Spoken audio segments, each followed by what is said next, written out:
Hello everybody, welcome back to my channel. I'm Becca and this is my YouTube channel where I talk about all the houseplant things. And today we are doing a September favorites video. In my favorite videos, I just like to round up all of the plants and products that made this month better, more fun, easier, whatever it may be. Plants that just stick out to me.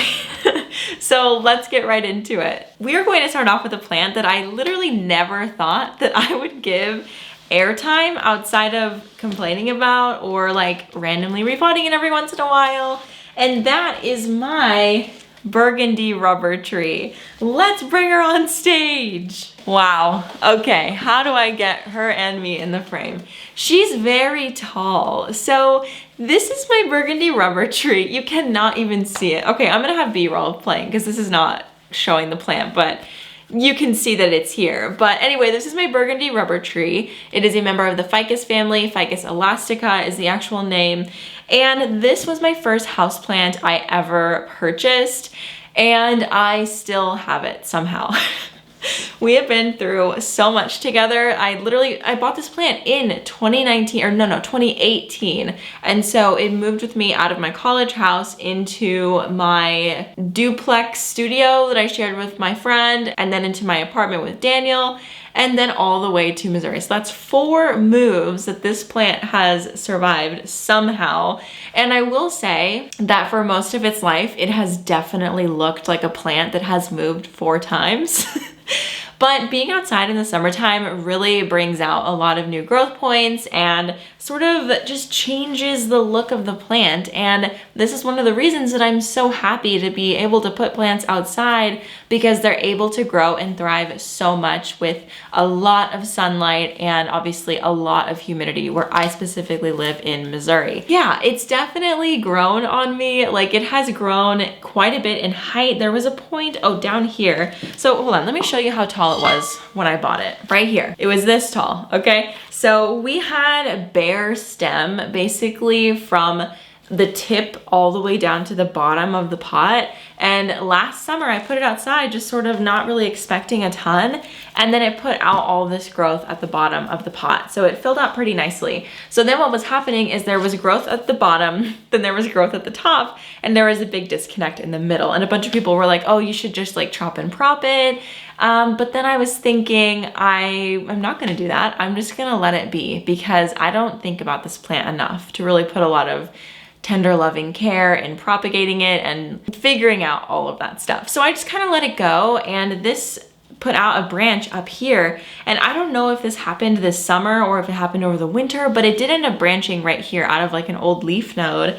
And we have a piece that sort of filled in at least part of that gap. So as you can see, there's still a gap like right here. But as this gets taller, that'll definitely fill in, and maybe we will have another piece like branch out beyond that, like in that area. But this is what the top kind of, okay, actually, you know what? I've inserted B-roll. We don't need to do all of that.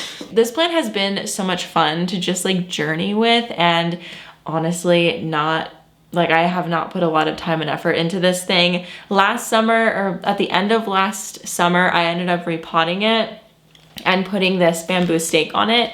So you can see there's like this like lighter thing right here to help support it so that it stands up, because these stems are very skinny, so they will just flop right over. So since I put that in, it has been so much happier because it's upright as it's supposed to be as a tree.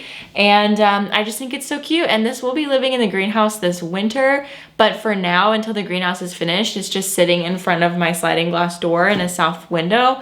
And honestly, if it didn't end up going out to the greenhouse, I would not be upset to have it taking up real estate in the plant room, because she has earned it at this point. She has like fought her way back to the top, and she is right there with like the beautiful plants in here. I think she looks really good. Besides this like funky little empty space in the middle, she looks really good.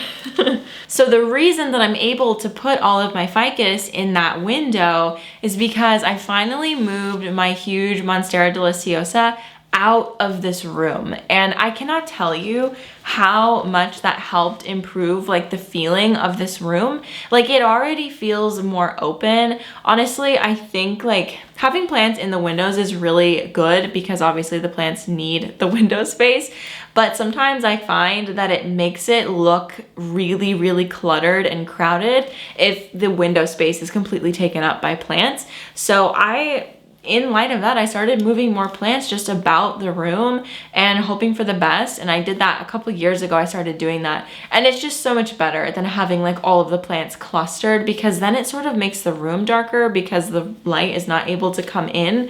So I was dealing with like this huge wall of windows that was half covered by this huge plant. So anyway, I decided to buy a Soltech Aspect grow light. It's a pendant grow light, and there's two, not sensitivities, there's two levels. I bought the light that's more powerful, so I wasn't sure if I was just gonna be putting one plant there or I wanted multiple plants there, and I also wanted to make sure that it was getting literally like the most light possible, because my bedroom does not have any natural light besides a north window. Which is nothing. So also I just wanted our room to have a more green feeling. Like, I definitely understand that not every room can have a plant, but in situations like that, when I can add a grow light to a corner and have this plant like take up this corner and be a big statement, I'm really happy to do that. And I feel more comfortable doing that now than I would have a couple years ago, because a couple years ago, if there was a room that couldn't sustain plants, I really didn't even bother with grow lights. But I've found like beautiful grow lights. Like, I have beautiful grow lights from Mother underneath my TV stand, which really makes that room feel complete. Like, being able to have plants in there, it's just really, really nice. And now I can have a big plant in my bedroom in the corner with this Aspect grow light from Soltech. And I'm just really happy about that. And it was so easy to install. As long as you can use a drill, you really shouldn't have any issues. Make sure that you use like an anchor, but the kit actually comes with an anchor for your ceiling. So yeah, all in all, it's just a really easy system to set up, and I'm so happy that I finally did it. It's so beautiful and it makes my room feel really nice. Okay, the next plant I want to talk about is this Philodendron gigas. I just got this a couple days ago from Plants and Pamperin.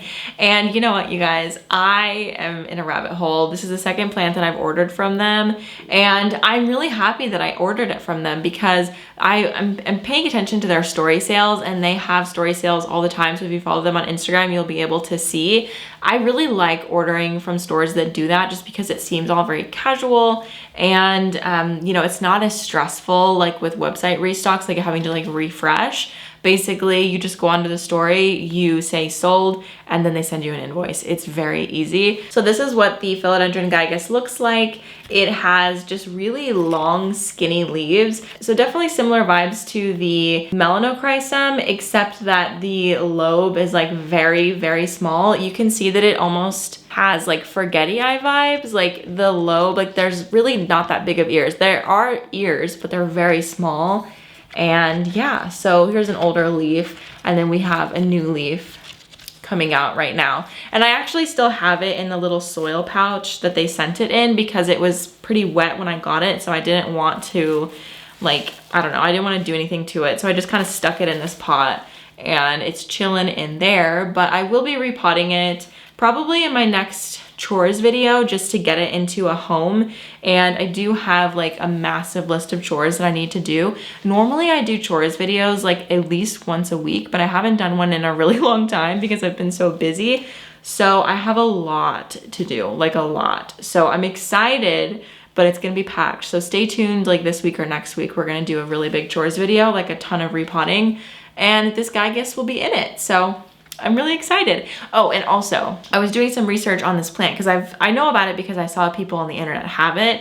I don't really know much about it besides that, so I was trying to see if it was like a cross of something, but I think that this is actually just like what the plant looks like. It's not crossed with anything. This is the Philodendron gigas. It's not two parents coming together for this. This is the plant. So I don't know, I find it really cool, and I'm excited to have it grow and like climb and see these leaves get even longer. I feel like this is like the melanochrysum but better, so we'll see. Okay, so I'm going to show you up next my glass gem corn that I grew this year. I showed these in a video, my garden video that hopefully has gone live, my fall gardening, fall porch design garden. I don't remember what I titled it. Anyway, it's my latest garden vlog, and I freaking grew this really cute, colorful corn. And listen, some of them are very tiny. I didn't realize, and I realized this on the drive to Minnesota a couple days ago when Daniel and I drove up there, that you're supposed to wait to harvest corn until the plant is like completely dead. I didn't do that.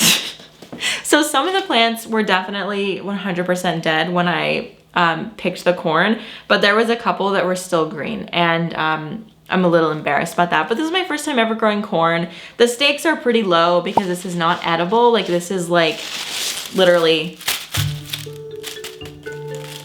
I don't know how to show you this without making sounds off of this, but listen.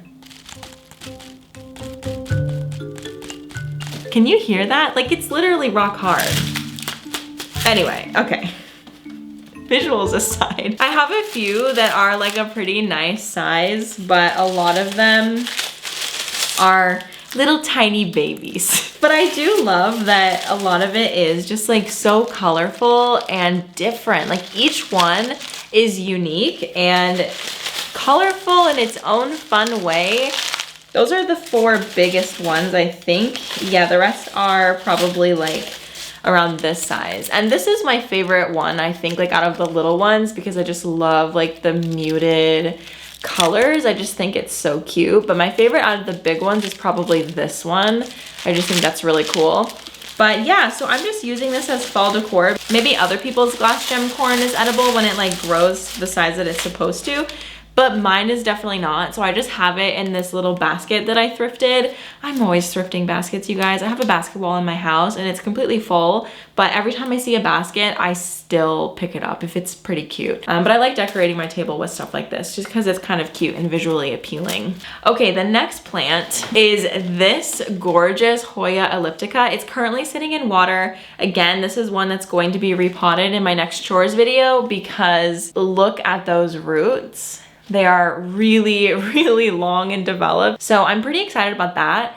But look at how beautiful this growth is. So this is, this leaf, and this leaf are all new growth and from the greenhouse cabinet. So it's really, really loving it in there. And we even have like a big stem coming up and then another leaf on the other side of this one. But I am going to be potting this in with the original plant because this was actually a cutting of my original plant. So I'm gonna pot them together and then I'm gonna put them in the greenhouse cabinet together so that they can both be enjoying the humidity and the high light in there. Honestly, I feel like this is doing so well, mostly just because it is very, very bright in there. I feel like some of the plants might even be suffering because it's too bright for them, who knows? But the Hoyas really love it. So I would like to put more Hoya in there and then, you know, maybe put my anthurium somewhere else because I don't know if they really love it in there. That's a different discussion that I need to figure out.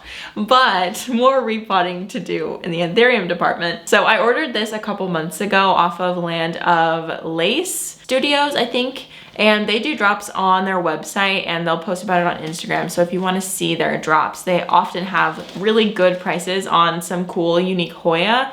So there's definitely a few that I have my mind on and like I'm interested in, especially now that I'm gonna have more growing space. So definitely keep an eye out for my Hoya collection growing a little bit. There's a few that I'm looking after. But honestly, I just can't get over how cute this is. I love the veiny texture. And those veiny textured pieces like didn't really come about until it was in really high light. So I think that's the key to making it look really cool, because if it doesn't have those veins, it kind of just looks boring in my opinion. So I like that it has that. I'm excited to see where this plant goes. Okay, I'm about to show you guys something that I swore I would never use, and I hated them for a really long time.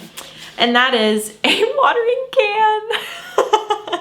Okay, so it's kind of silly that I avoided using a watering can for so long, but I've always been very against watering plants in place. And the way that you water plants in place is with a watering can. And I do have like a cute little decorative watering can, but I don't use it too often because it's kind of like the spout is kind of weird and it's mostly just pretty. But this one is very functional. This holds 2 gallons of water. And the reason that I started using it is because I was using like a little Tropicana bottle, which I think is like a quart of liquid or something like that.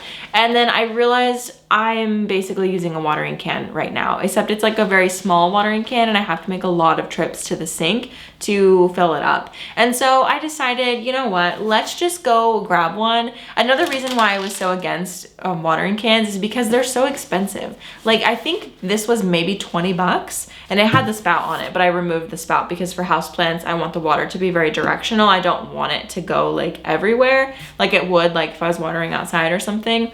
But yeah, it was kind of expensive, but I just decided, you know what, we're just gonna buy it. It's a one-time thing. You're not gonna have to buy this more than once as long as you don't lose it, which I lose everything. But this is pretty big, like this is really hard to lose. So I decided to get one and I have not regretted it ever since. Like it has truly been so great to water my plants with a watering can over my Plantipotty. So my Plantipotty is the like pieces that go over the bucket. Sometimes I get questions about like what I'm watering my plants with. It's called the Plantipotty and they do drops on their Etsy page every once in a while. So go and follow them on Instagram if you want to know when they're going to do drops, and they sell out pretty quickly. So make sure that you know, have like post notifications on or you're like aware of when the drop is so you can set an alarm or something. The next plant that I want to talk about is my Calathea Orbifolia or my Capertia Orbifolia. This plant is so pretty. Like it's a little hard to get both of us in the frame at the same time, but it is genuinely so happy, and I'm so nervous that I'm saying that out loud. Like I really hope that she doesn't have a turnaround and go downhill, but she's in the darkest corner of the plant room, and since it's a Orbifolia Calathea vibe, they don't need a lot of light. They're definitely lower light plants, and that's probably the lowest light part of this room, and so it's really doing super well. And I find this plant to be much more forgiving on the scale of Marantiaceae forgiveness. This is definitely the one to get. In my opinion, it's the easiest. And I've had a few Marantiaceae family members in my home, and I just find it to be the simplest. Like the leaves are a bit thicker, they're not paper thin. The stems are a little bit thicker as well, which just means that it holds water a little bit longer than others do. And so I just make sure to give it a drink probably about once a week or so. And I can water this one in place because the pot has a little spout that empties into a big saucer. So I'm typically against watering in place, but in this situation, it has a big reservoir to drip into. So it's never been an issue for me. So I do kind of tend to keep the soil a little bit moist. I don't let it dry out completely. And this is the result that I have had. I mean, it's put out, I believe, 1 or 2 leaves in my care. One for sure. This leaf is completely in my care, and it was coming out during my plant tour video. So I was pretty proud of that. I was like, look guys, I know what I'm doing. It's happy, right? But yeah, it's beautiful. And this was actually my #1 wish list plant, my first ever #1 wish list plant. I saw this plant when I first joined Plant Instagram, and I knew that I had to have it, but then I quickly found out it was kind of fickle, and so I decided to wait a while, and then I ended up buying one, and it did not enjoy the move. So it didn't end up living, and I'm really happy that I finally replaced it, and I have another one because it's just absolutely beautiful. Okay, the last thing that I want to show you for this video, because I can't leave it at 7 items, I have to do 8 because I don't like odd numbers. So I'm gonna show you this short and stout terracotta pot. So this pot is like so ideal for houseplants because houseplants don't tend to need like really deep pots. It's really more about just like spreading out over a larger area, especially if you do like cactus or succulents or something like that. This is a perfect pot for a cactus or succulent arrangement because look how shallow it is. I think that this is as shallow as like a 4-inch pot. Let's see. Yeah, it's as shallow as a 4-inch pot, just about. It's a little bit taller, and it's an 8-inch diameter pot. So if you can find these pots at your local garden center, you would have a serious score, because I can imagine like pretty much any houseplant would really enjoy this pot, especially like peperomia, or well, maybe not an 8-inch pot because that's a little bit big, but you know, if you can find shallow pots for your houseplants, that is the best. Let me show you. Oh, this pot right here is another favorite shape. This is a 6-inch pot, and I believe this one is also about 4 inches tall. Okay, no, maybe it's like 5 inches tall. So it's not like a big cone shape, but I have like a lot of these. I think I maybe have like 10 of these on my plant wall right now because the shallowness is just the perfect depth for plants that come in like a 5-ish inch pot. And so this is like a 6-inch by 5-inch pot, and it's just really great. So the shallower the better, I think, for houseplants. There's lots of plants, lots of terracotta pots come in that like cone shape, and I just don't find it to be great. I just have always been more drawn to this shallower look because I just think the roots are going to fill it out a lot faster, which might not be ideal for everybody, but they're going to be able to spread out and not necessarily be like bogged down by lots of moisture at the bottom of the pot because you have to put in so much extra soil. So anyway, this pot is great. I got it at Lowe's, so if you want to check out your local garden centers, I don't know what the pot selection is going to look like now that summer is pretty much over, but maybe they'll be on sale, or maybe you can just find them. I have never seen my store sell these, so when I did see it, I bought it so that I could repot my Gloriosum because it's a crawler.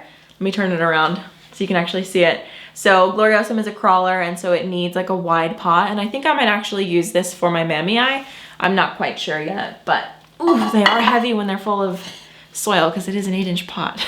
But anyway, love this pot, and I think that's all I have to show you today. So thank you so much for listening to me chat about my favorite items from the month of September. It was a really great month. We made some really good progress on the greenhouse. We had some really fun videos come out. My houseplant tour came out, so if you haven't seen my houseplant tour yet, it is 2 hours long of houseplant fun. So if you want to go check that out, I will have it linked in the cards, or I'll have it available for you if you're interested in watching that. I think it's just like a few videos back as well if you just want to scroll through the channel. But if you're not already, make sure that you are subscribed to my page so that you don't miss any updates.